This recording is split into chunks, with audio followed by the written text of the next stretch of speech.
The rusted hinges on the stagecoach door squealed as Penelope Caldwell stepped down into the dusty Arizona territory, her pale blue traveling dress already gathering the red dust of the frontier. It was 1878, and she had traveled over 1,000 miles from Boston to marry a man she'd never met, Henry Abernathy, the eldest son of a prosperous cattle rancher. Her father's dying wish had been to see her settled, and the arranged marriage was the answer to both families' needs: respectability for her and civilization for the Abernathy ranch. Miss Caldwell. A tall, broad-shouldered man approached, his hat tipped low against the merciless afternoon sun. "Welcome to Copper Creek." Penelope squinted up at him, taking in the weathered face that had seen far more sun than any proper Boston gentleman would allow. His eyes, a piercing blue that reminded her of winter skies back home, seemed to look straight through her. "Mr. Abernathy?" she asked, extending a gloved hand. He hesitated, something flashing in those eyes before he took her hand briefly. "No, madam, I'm his brother Holt. Henry sent me to collect you." There was something in the way he said it, a roughness that suggested more than simple brotherly duty. As he helped gather her trunks, loading them onto a wagon with ease that spoke of years of physical labor, Penelope couldn't help but notice the way his shoulders tensed at the mention of his brother. "Is Mr. Abernathy unwell?" she asked, as Holt helped her up onto the wagon seat. His hands lingered a moment longer than necessary. "Henry's fine, just busy with ranch business." The wagon jerked forward, and Penelope grabbed the wooden seat to steady herself. Holt Abernathy handled the reins with a quiet confidence, his forearms tanned and corded with muscle. He wasn't what she'd expected from her correspondence with Henry, who had described his family as gentlemen ranchers with Eastern sensibilities. "It's about an hour to the ranch," he said, breaking the silence. "Might want to keep that parasol up. Sun out here's not like back east." Penelope unfurled the lace parasol, grateful for his advice. "Have you lived here long, Mr. Abernathy?" "All my life, and it's just Holt, madam." His gaze remained fixed on the trail ahead. "Henry's the only Mr. Abernathy now that Pa's gone." "I'm sorry for your loss," she offered, studying his profile. The strong jaw, the slight furrow between his brows, he carried tension in his face like an old friend. "It's been 2 years." His voice was flat, but his knuckles whitened on the reins. "Things change." The wagon rolled over rocks and ruts, jostling them closer together. Each time their shoulders brushed, Holt seemed to pull away, as if her touch burned him. "Your brother's letters described a very different sort of man than I'm meeting," Penelope ventured, trying to make sense of the discrepancy. Holt's laugh was short and bitter. "Henry's good with words, always has been. And you—" "I'm better with cattle and horses than people, Miss Caldwell." The trail widened, revealing a sweeping vista of the valley below. The Abernathy ranch spread before them, hundreds of acres of grazing land, dotted with cattle. A large white house sat nestled against the foothills, surrounded by cottonwood trees. "It's beautiful," Penelope whispered, the vastness of it taking her breath away. Holt's expression softened for the first time. "It is at that." As they approached the ranch, Penelope noticed activity around the barn: cowboys moving cattle, horses being saddled, the everyday bustle of ranch life. One man broke away from the group, striding toward the wagon. Unlike Holt, this man wore a vest and a crisp white shirt despite the heat. His hat was newer, barely showing signs of wear. He was handsome in a conventional way, with features similar to Holt's but softer somehow, less defined by the elements. "Miss Caldwell," he called, smiling broadly as the wagon came to a stop. "Welcome to Abernathy Ranch. I'm Henry." Holt jumped down from the wagon without a word, moving to the back to unload her trunks. Henry extended a hand to help her down, his touch formal and light. "I trust my brother took good care of you on the journey?" Henry asked, keeping her hand in his longer than necessary. "He was most helpful," Penelope said, glancing back at Holt, who was now instructing 2 ranch hands about her luggage. He didn't look her way. "Excellent. Well, let me show you to the house. You must be exhausted from your travels." As Henry led her toward the main house, his hand on the small of her back, Penelope couldn't help looking over her shoulder. Holt stood watching them, his expression unreadable.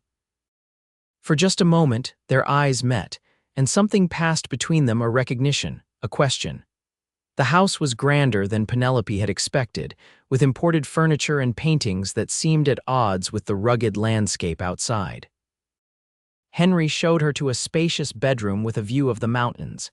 "Mrs. Peterson has prepared the room for you," Henry said, referencing the housekeeper. "Dinner will be served at 6. I hope you'll join us." "Of course," Penelope replied, feeling strangely detached from the reality of her situation. In less than a month, she would be marrying this man, becoming mistress of this house, and yet it all felt like a play in which she'd been miscast. After Henry left, she went to the window, drawn by movement in the yard below. Holt was mounting a chestnut horse, his movements fluid and natural.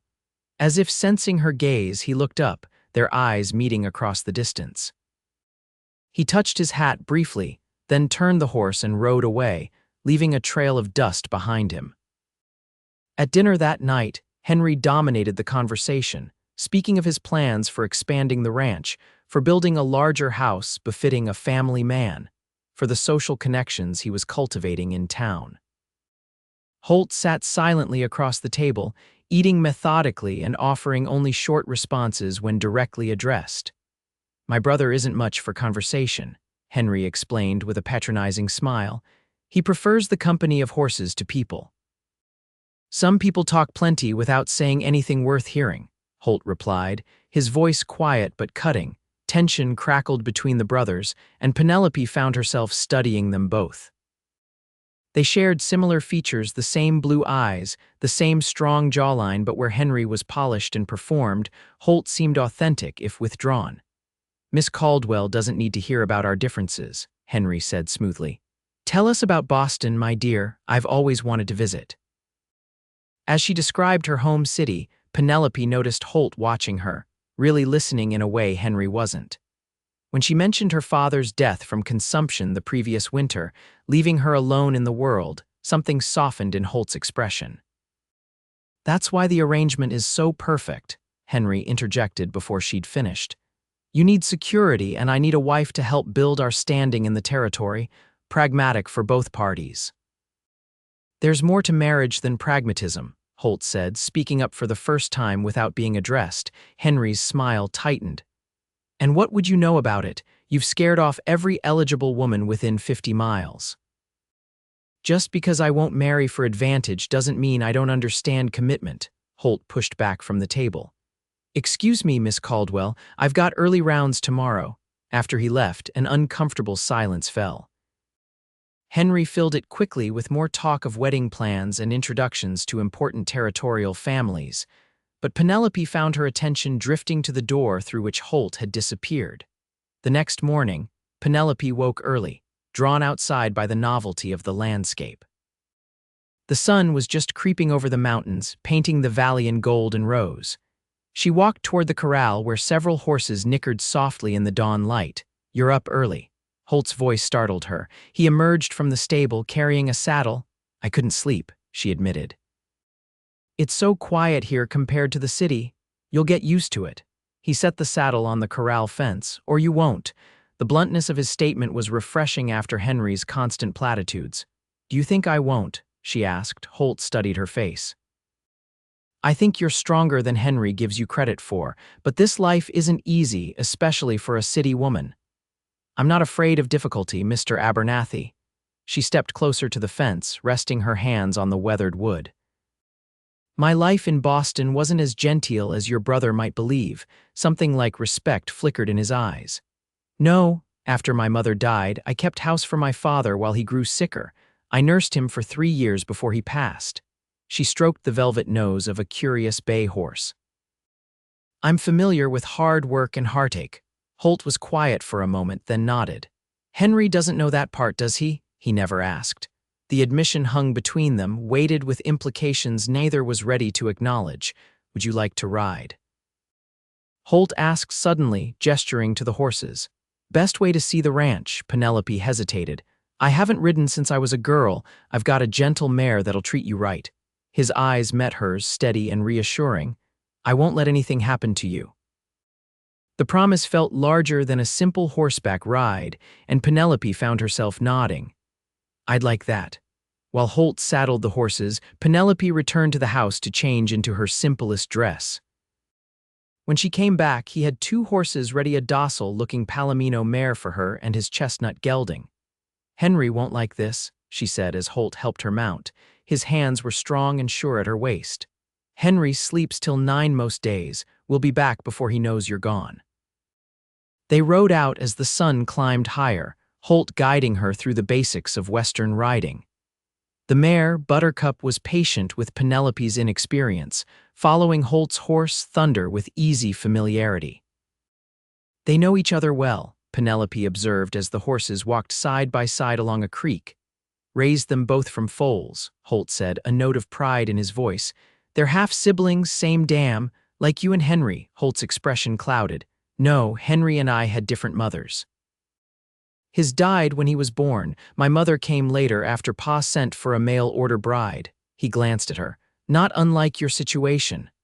"Was she happy here?" Penelope couldn't help asking. "She grew to be," Holt said after a moment. "She wasn't prepared for how hard it would be, but she loved the land eventually. Loved my father too, though God knows he wasn't an easy man." They rode in companionable silence, climbing a gentle slope that revealed the entire valley below. The ranch spread out before them, cattle dotting the grassland like dark seeds on green cloth. "This is what we're fighting for," Holt said, reining Thunder to a stop. "Land disputes with the Ellison outfit to the north have been getting worse. Henry thinks he can solve it with lawyers and politics, but out here," he gestured to the open country, "out here it's still about who has the strength to hold what they claim." "Is that why he wanted to marry?" Penelope asked, "for connections that might help with these disputes." Holt looked at her sharply. "You're perceptive, Miss Caldwell. Please call me Penelope," she said. "If we're to be family, formality seems unnecessary." Penelope. Her name in his mouth sounded different, meaningful, like he was testing the weight of it. "Henry has always wanted what would elevate him. The ranch, the cattle there means to an end for him, power, respectability. And for you, for me, they're everything." His gaze swept over the land with a fierce protectiveness. "Every acre, every head of cattle, every horse, they're not just possessions. They're a legacy, a responsibility." In that moment, Penelope saw him clearly, not the taciturn brother in Henry's shadow, but a man of profound conviction, tied to this land by bonds deeper than mere ownership. "I understand that," she said softly. "That's how I felt about my father's bookshop. It wasn't just a business, it was our history, our heart. What happened to it? Sold to pay his medical debts." The old pain resurfaced briefly. "That's why I agreed to this arrangement. I had nowhere else to go." Holt's expression darkened. "Henry knows that. It was in my letters." He turned Thunder toward home. "We should get back. Henry will be looking for you." The ride back was quieter, both lost in thought. As they approached the stables, Penelope saw Henry standing on the porch, watching their return with a tight expression. "There you are," he called, striding toward them as Holt helped Penelope dismount.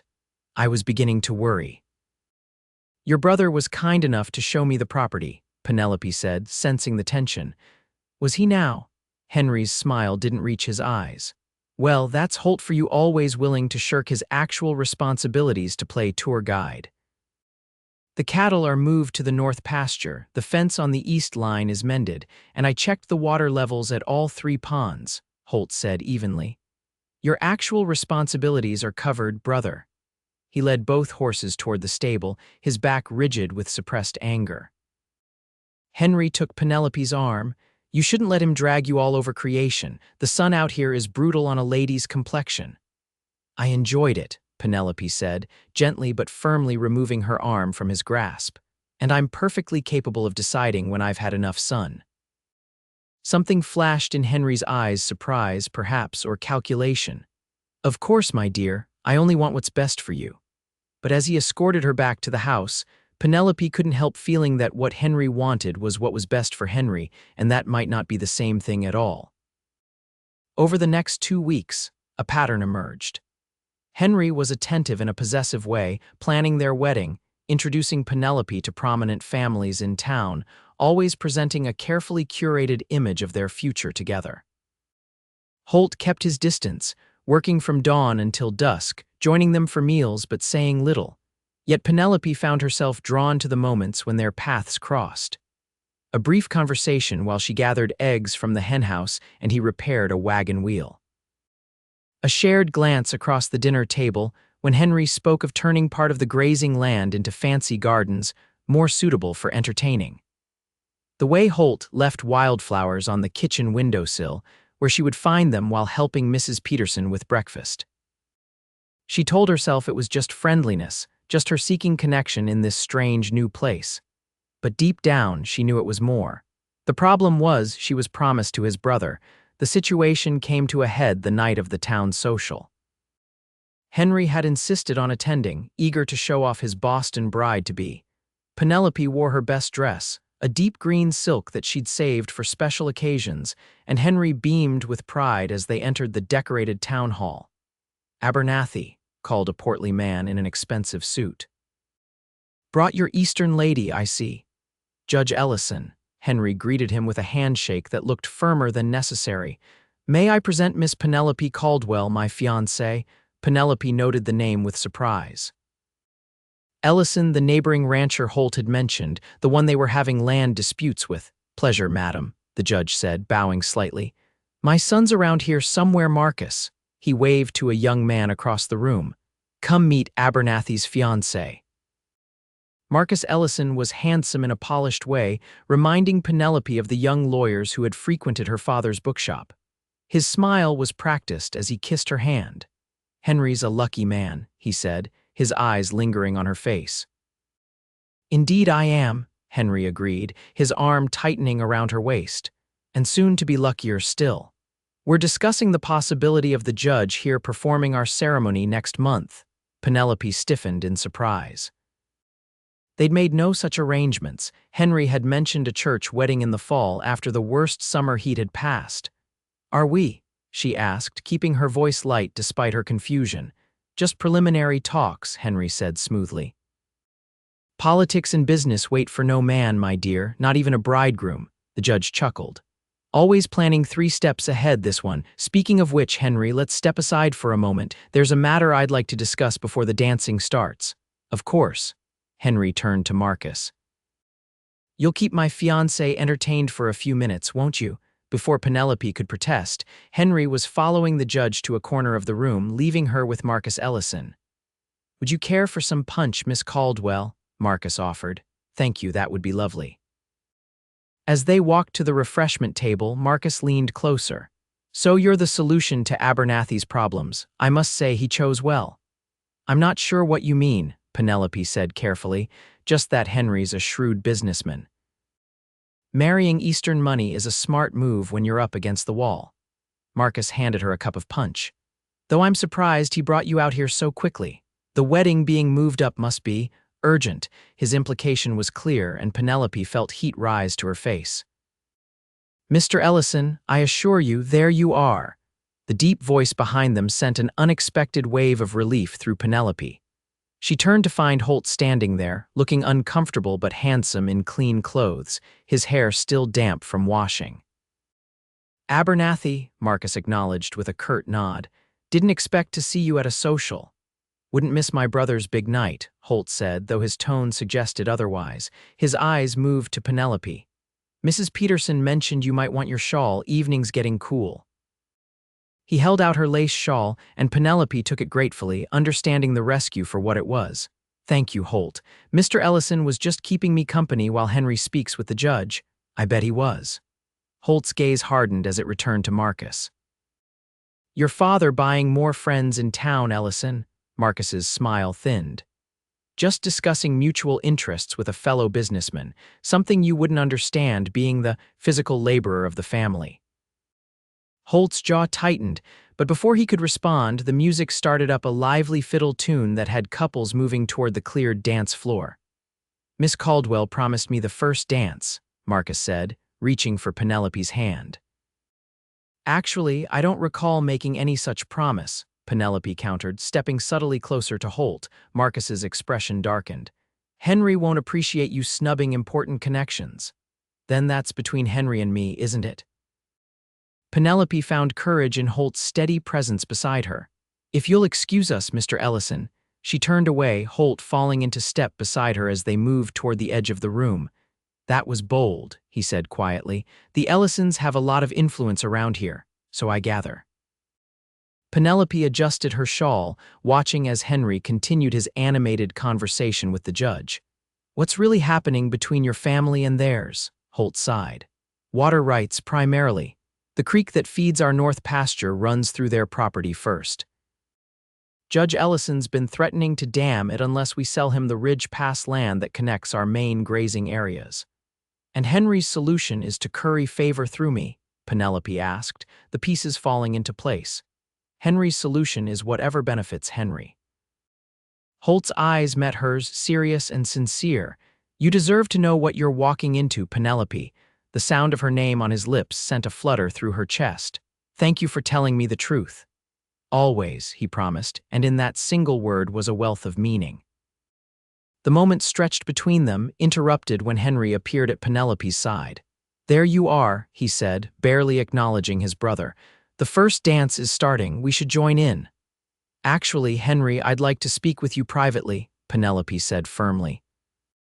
About our wedding plans, Henry's smile faltered. Now isn't the time, dear, everyone's watching. That seems to be your primary concern, she observed. What people see rather than what's true. Holt stepped back. I'll leave you two to talk. No need, Henry said sharply. This is between my fiancé and me. He took Penelope's elbow, steering her toward a quiet corner. What's gotten into you? You're making a scene. Is it true you're planning to have Judge Ellison perform our ceremony next month, despite telling me we'd wed in the fall? Henry's expression hardened. Business necessitates certain adjustments. And what business is that? Selling water rights, using our marriage to secure your position with the Ellisons? You don't understand frontier politics, Henry dismissed her concerns. This is how things work out here. Alliances, marriages, they're all part of establishing power. And what part do I play in this beyond being your token Eastern bride? Penelope demanded. You'll be my wife, Henry said, as if that explained everything. You'll have security, respect, a position in society. It's what we agreed upon. We agreed upon a marriage of convenience, yes, but I didn't agree to be a pawn in your land disputes. Penelope stepped back, creating space between them. I think I'd like to return to the ranch now. Don't be ridiculous, we've only just arrived. Nevertheless, I'm leaving. She turned away, only to find Marcus Ellison blocking her path. Trouble in paradise? He asked with a smirk. Perhaps the lady would prefer a dance with me while you two sort things out. The lady would prefer to go home, Penelope said firmly. Henry grabbed her arm. Penelope, you're embarrassing me. Let her go, Henry. Holt's voice cut through the tension. He had approached silently, his expression thunderous. She said she wants to leave. Henry's grip tightened. Stay out of this, brother. This doesn't concern you. I'm making it my concern. Holt stepped closer. Let her go. For a tense moment, no one moved. Then Henry released her arm with a bitter laugh. Fine, take her home if she's so determined to make a spectacle. We'll discuss this when I return. Holt offered Penelope his arm. Madam. Gratefully, she took it, aware of the stares following them as they left the town hall.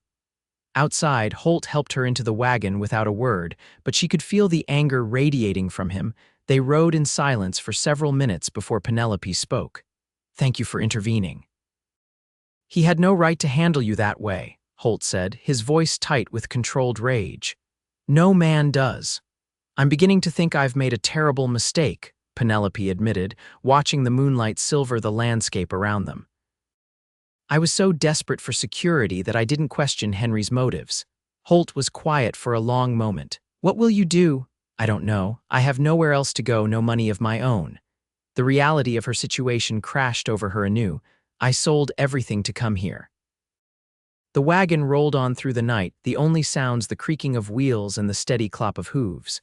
Finally, Holt spoke again. You have options, Penelope. You always have options. Do I? She asked bitterly. Return to Boston in disgrace, seek employment as a governess or companion. Those are hardly choices. You could stay, the words hung in the air between them, not as Henry's wife, as your own person. Penelope turned to look at him, his profile sharp in the moonlight. What are you saying, Holt? He pulled the wagon to a stop on a rise overlooking the ranch. In the distance, the lights of the main house glowed warmly against the vast darkness. I'm saying I've watched you these past weeks. You're smart, you're capable, you see the land the way I do, not as a possession, but as a living thing. He turned to face her fully. And I'm saying that from the moment you stepped down from that stagecoach, I knew. Knew what? Penelope whispered, though her heart was already answering the question. Holt took her hand, his touch gentle despite the calluses that spoke of years of hard work. You were always meant to be here, Penelope, not as Henry's wife, as, he hesitated, vulnerability crossing his face, as mine if you'll have me. The confession hung between them, honest and raw in a way Henry's practiced courtship had never been. But Henry wants a trophy and a business advantage. He doesn't see you, Penelope, not really. Holt's thumb brushed over her knuckles. I see you, I've seen you from the first day. Penelope's heart raced, years of proper upbringing warring with the undeniable truth of what she felt. This is madness, we barely know each other. Some things you just know, Holt said simply. I've known since I saw you looking out at this land like you already loved it, since I watched you help Mrs. Peterson with the bread without being asked. Since I saw you stand up to Henry tonight, showing more backbone than most men I know. He released her hand, giving her space. I'm not asking for an answer now, just know that whatever you decide about Henry, you're not alone, you have choices. They continued to the ranch in silence, but it was a different kind of silence, full of possibility rather than despair. When they reached the house, Holt helped her down from the wagon, his hands lingering at her waist. Thank you, she said softly, for reminding me that I have worth beyond my marriageability. His smile was gentle in the darkness. You have worth beyond measure, Penelope Caldwell. She slept fitfully that night, dreams filled with swirling images, Henry's angry face, Judge Ellison's calculating eyes, and most persistently, Holt looking at her with that mixture of hope and certainty that had made her heart stop. Morning brought clarity. Penelope rose early, just as the first hint of dawn painted the eastern sky. She dressed quickly and made her way downstairs, unsurprised to find the house empty. Henry had not returned from town. She found Mrs. Peterson in the kitchen, already preparing breakfast. Mrs. Peterson, has Holt gone out yet? She asked. The older woman gave her a knowing look. He's in the stables, miss, always starts before sunup. Thank you. Penelope hesitated. Mrs. Peterson, how long have you worked for the Abernathys? Going on 30 years now, the housekeeper said, kneading dough with practiced movements. Came when the boy's father was still alive.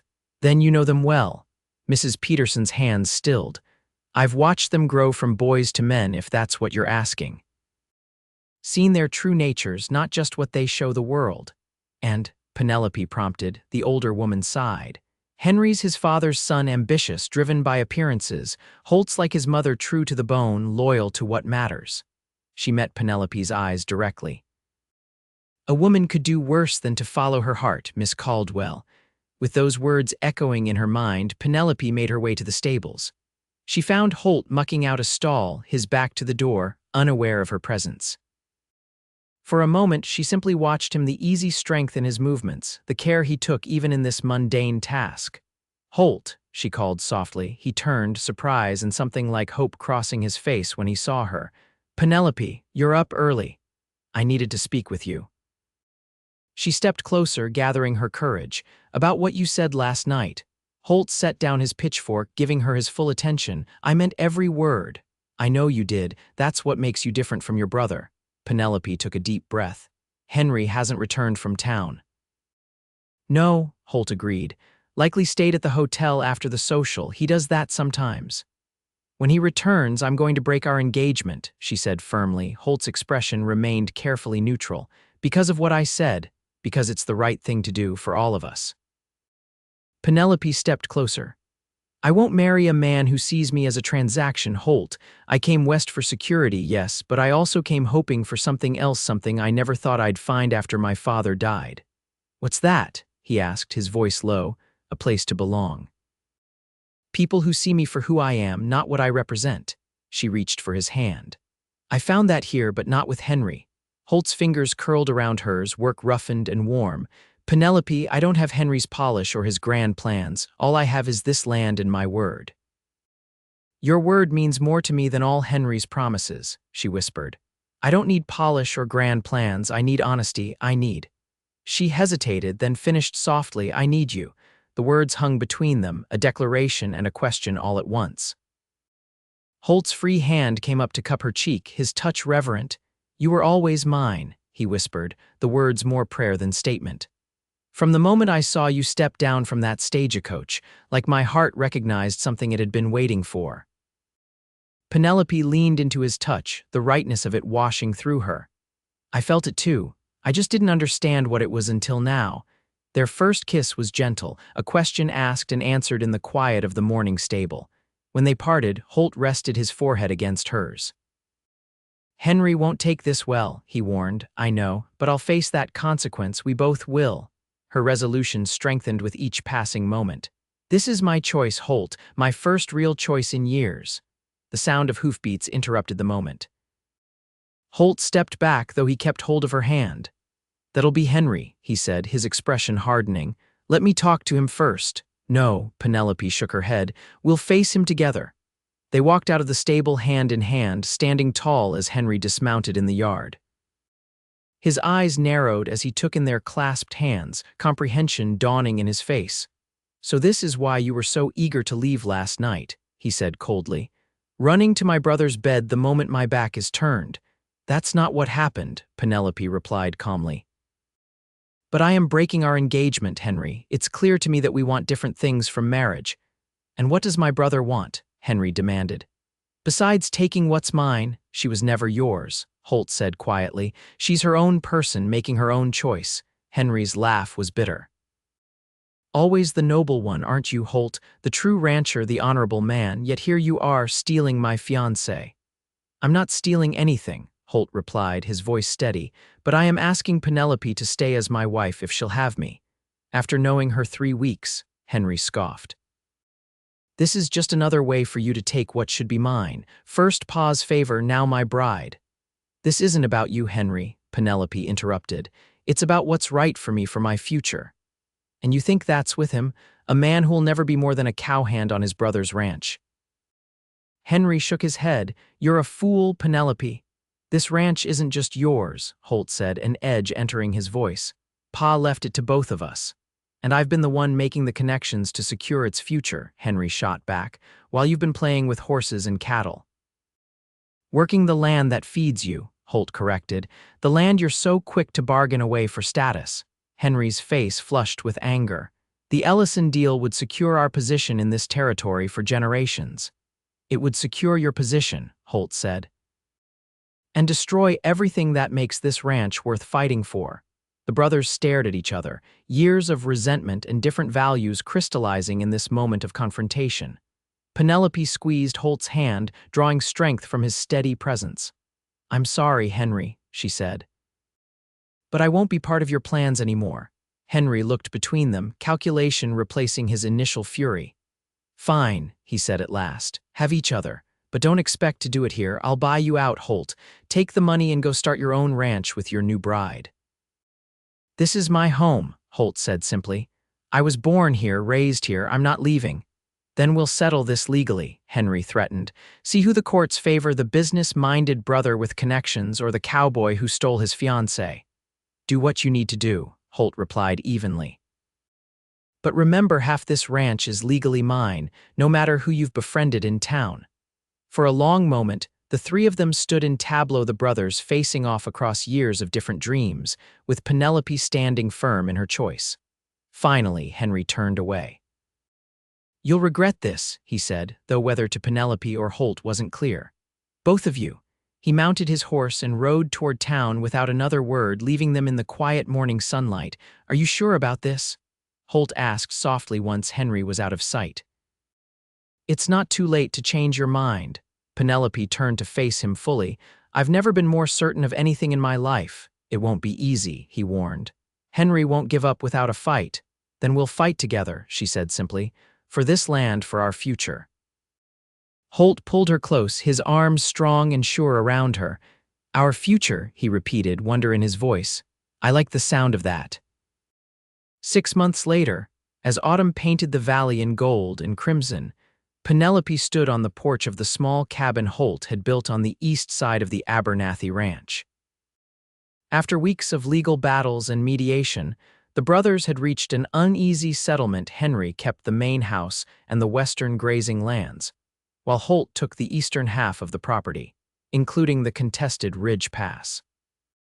The arrangement wasn't perfect, but it gave them space from Henry's bitterness and room to build something of their own. Judge Ellison's water scheme had fallen apart when Marcus, unexpectedly, sided with Holt during the property dispute, having developed a grudging respect for the younger Abernathy's integrity. Penelope heard footsteps behind her and smiled as Holt's arms encircled her waist, his hand coming to rest protectively over the small swell of her belly. "Beautiful evening," he murmured, pressing a kiss to her temple. "It is," she agreed, leaning back against her husband's solid warmth. They had married quietly 2 months after her arrival, with Mrs. Peterson and a few loyal ranch hands as witnesses. "Any regrets?" Holt asked, the question he still posed occasionally, as if amazed by his good fortune. Penelope turned in his arms, looking up into the face that had become her home more surely than any building or piece of land. "Not one," she assured him, reaching up to trace the smile lines that had deepened around his eyes. "Though I do wonder sometimes what would have happened if you hadn't been the one to meet my stagecoach that day." "I would have found you anyway," Holt said with the quiet certainty that was his hallmark. "Some things are meant to be, Penelope. You were always mine, just as I was always yours. We just needed time to find each other."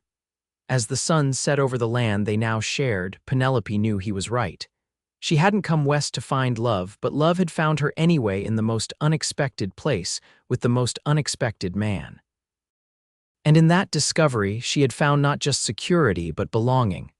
Not just a home, but a future, and that was worth every mile of the journey.